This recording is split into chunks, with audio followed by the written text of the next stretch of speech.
Thank you for tuning in to the Student Organization Summit.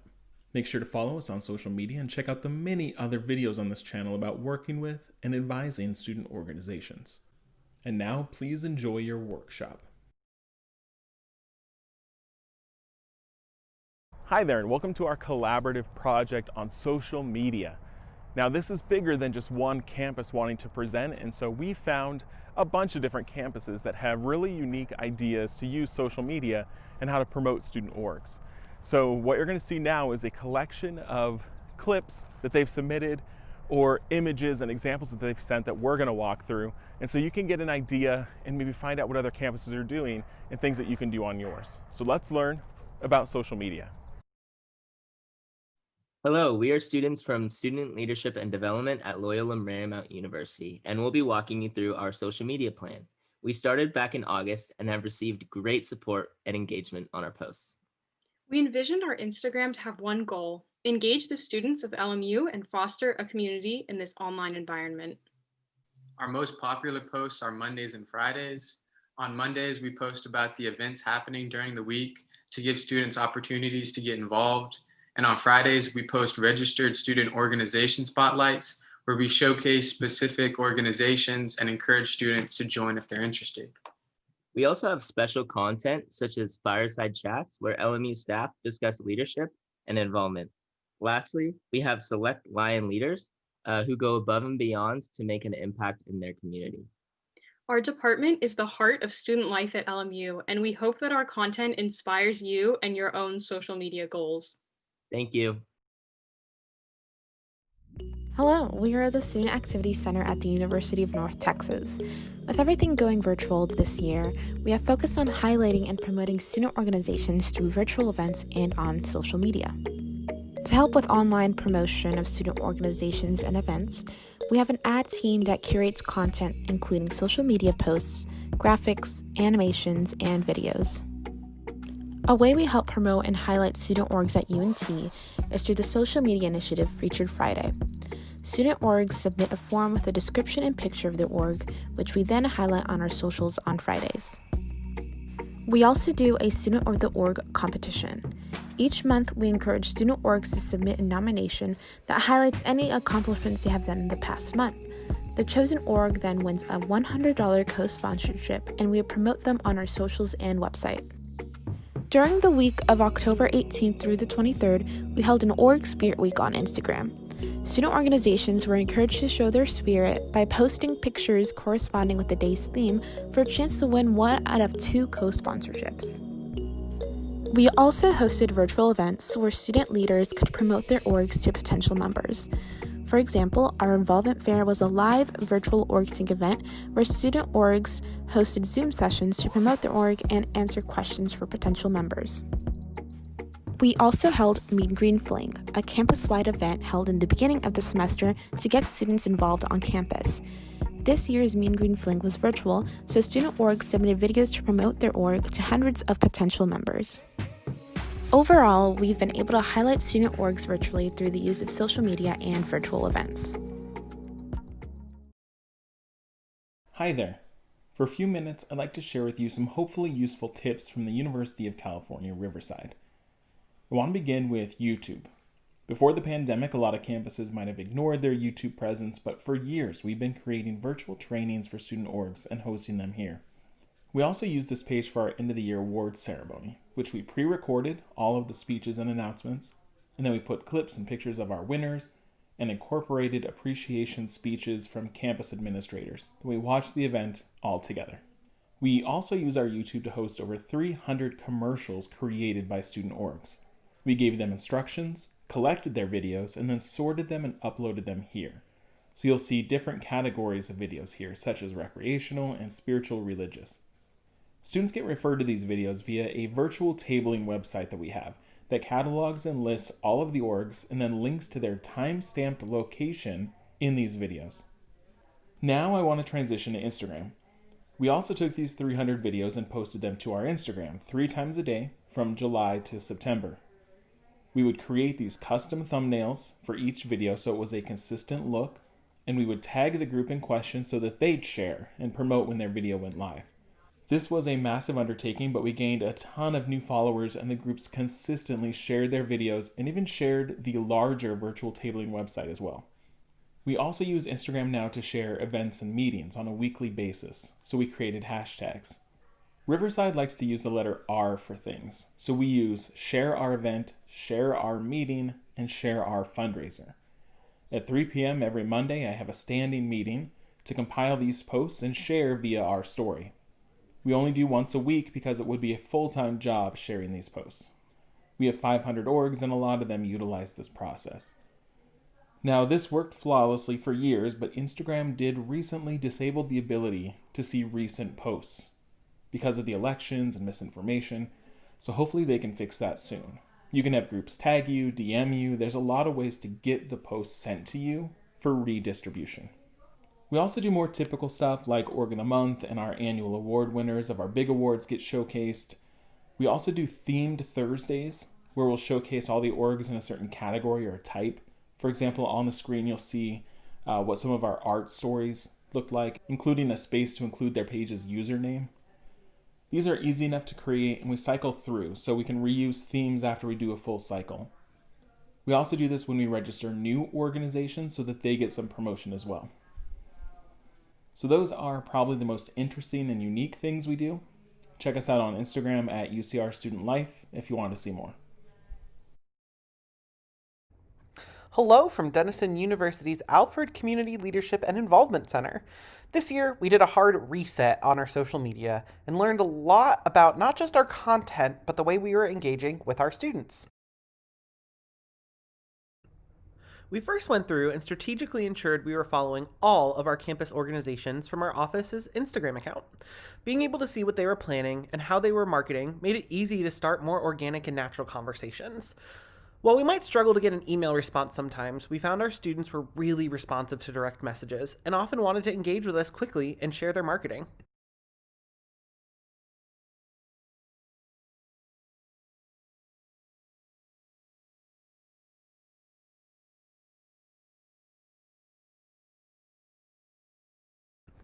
Organizations started sharing more of their marketing with us as we engaged with them more. It wasn't just posters, but also behind-the-scenes peeks at events and the challenges they were doing independently on social media. For example, with Gala, an annual formal event, we were able to post videos and pictures during the day to give attendees a behind-the-scenes look before they arrived for the evening.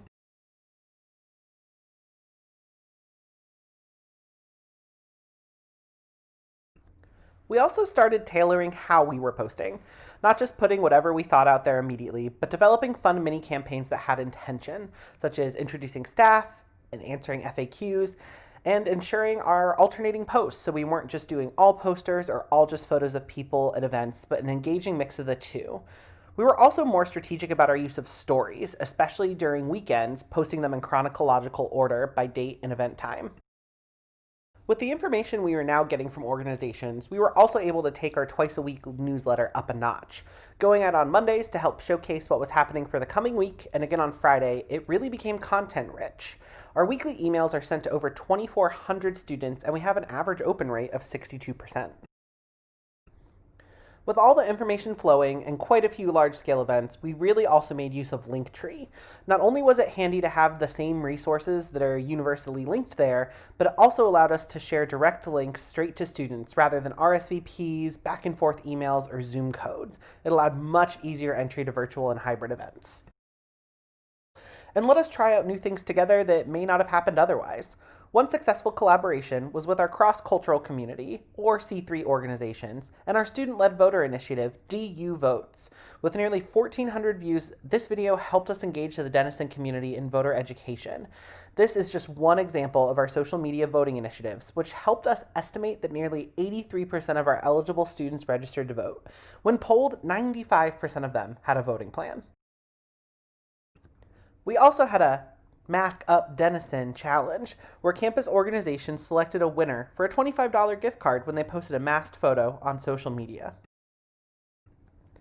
This fall, we also chose to offer a virtual involvement fair to keep our community safe.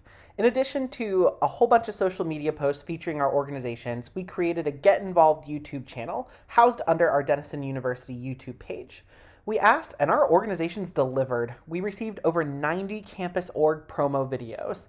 We directed interested students to our channel to learn more about organization clusters, specific organizations, and how to get in contact with student leaders. This fall, our channel received over 6,500 views, and we continue to add videos regularly.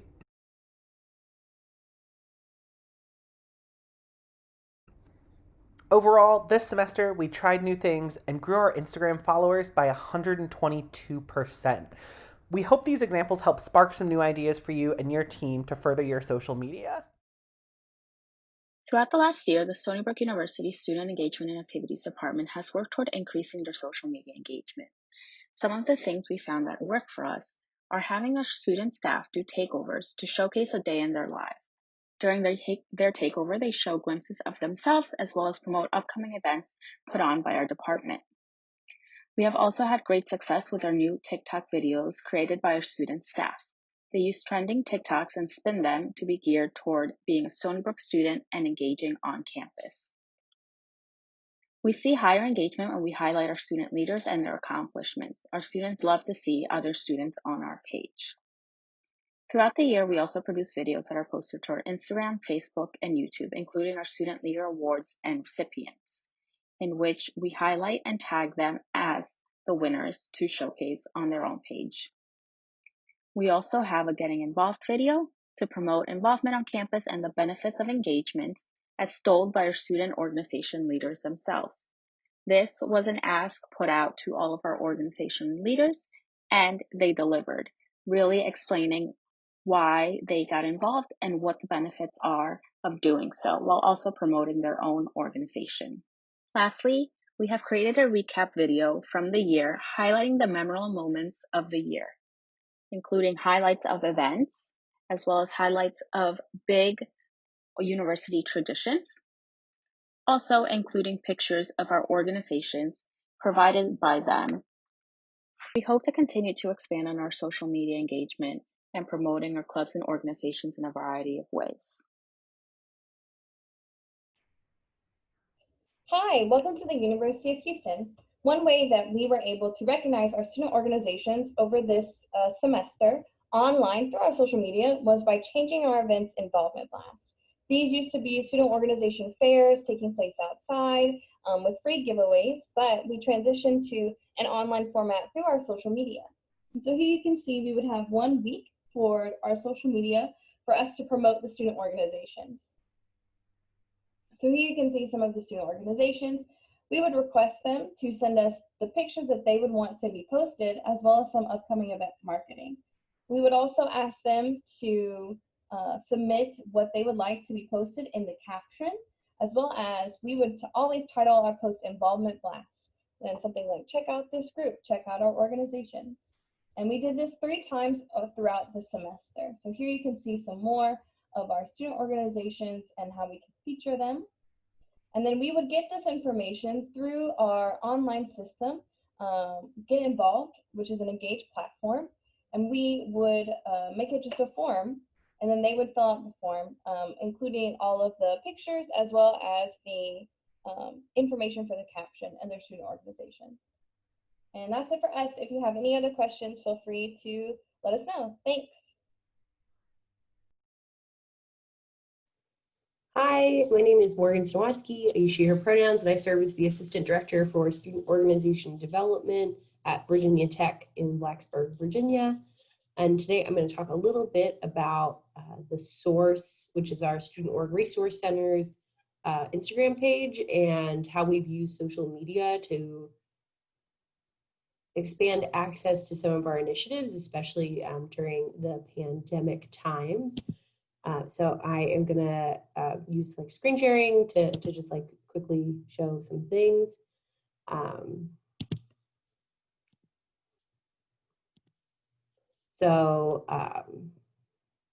We had 2 main initiatives that we kind of did throughout the summer, a little bit in the spring through the summer, which are our Be Well, Lead Well related initiatives, and then something called the Learning to Action series. So our Learning to Action series was focused on right, we all saw the orgs create these statements that were like, we stand with Black Lives Matter. And we wanted to make sure that organizations had a place to not only get like a kind of reliable resource, right? Everybody was putting out resource lists, but also have some specific questions that applied that learning to student organization leadership. So I'm gonna bring up some of those.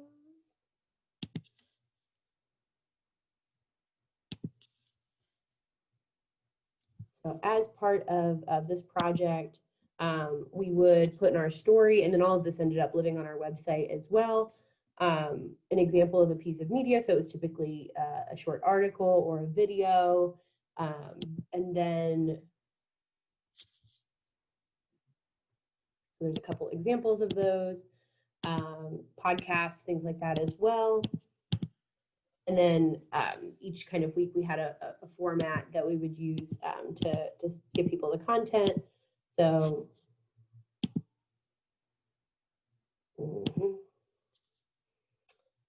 we would give them specific reflection questions.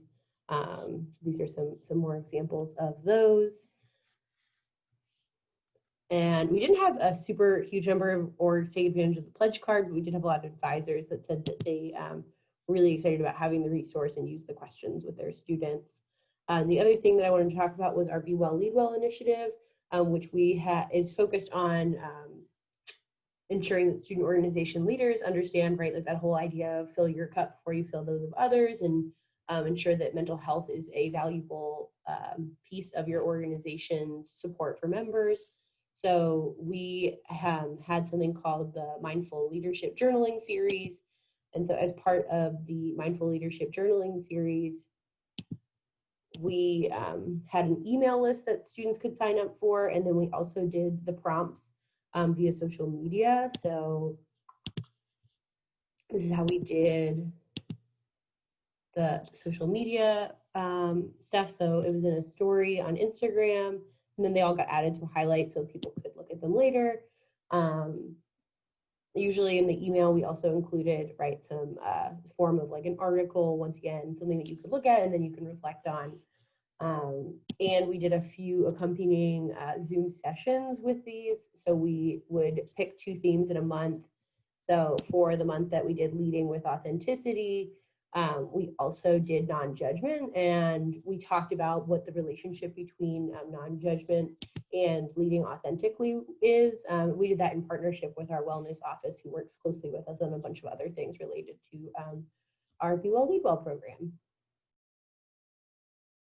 Hello, my name is Kiana Henry, and I'm the Assistant Director of Student Activities at North Carolina A&T State University in Greensboro, North Carolina. I'm here to tell you a little bit about what we do on our Twitter page. Our Twitter handle is NCAT_OSA. NCAT_OSA. And a few things that we do on our Twitter include our Trivia Thursday challenge. So Trivia Thursday is where we have 2 postings, one at 10 a.m. and one at 2 p.m., each with a trivia question. One question pertains to our beloved institution itself, and the other question pertains to our office, our different entities in our office. And students are able to answer those trivia questions and win a swag pack from our office. Some of the questions range from who is the first chancellor of our institution to how many women were student government presidents. So it's been very well received. We started it in August, and it's been a full semester, and we've enjoyed it, and the students have really enjoyed it. It picked up a lot of traction. Students that have won in the past have always said, okay, 2 hours until Trivia Thursday, or are you gonna get the Thursday question correctly? So our Trivia Thursday has been a hit. One of my student organizations, our Student University Activities Board, has done a Instagram takeover.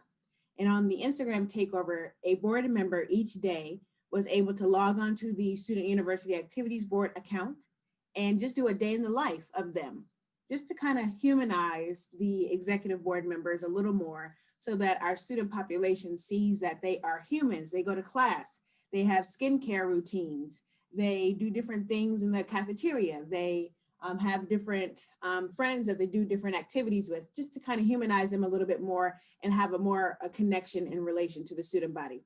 So the Instagram takeovers have been well. On Twitter, we do daily motivational posts. It could be from when you wake up this morning, look in the mirror and say all the great things that you see, or different study tips. But each day we do something motivational on our Twitter. We also have follower features. Our follower features are our social media team will just kind of reach out to different followers on the page, ask them a few questions, name, hometown, major, a different aspiration in their life, etc., with a photo, and we will feature that follower. And of course, that will gain more followers because their friends would see them featured on our page, and it gets a lot of traction. And then also we do a new week, new tweet every Monday on our Twitter, where we talk about all the great things in store from the different entities in our office. So basically, we just have a master calendar for each semester. We look at the calendar and see, oh, the Council of Presidents is hosting a Constitution workshop, or our student government is doing a financial literacy program, or our Student University Activities Board is having a game night, etc. So we just make sure we put up the flyers and put a little bit of tidbit of information in 140 characters or less on our Twitter each Monday. That has gained us a lot of traction and a lot of followers all in one semester. So I hope you enjoyed.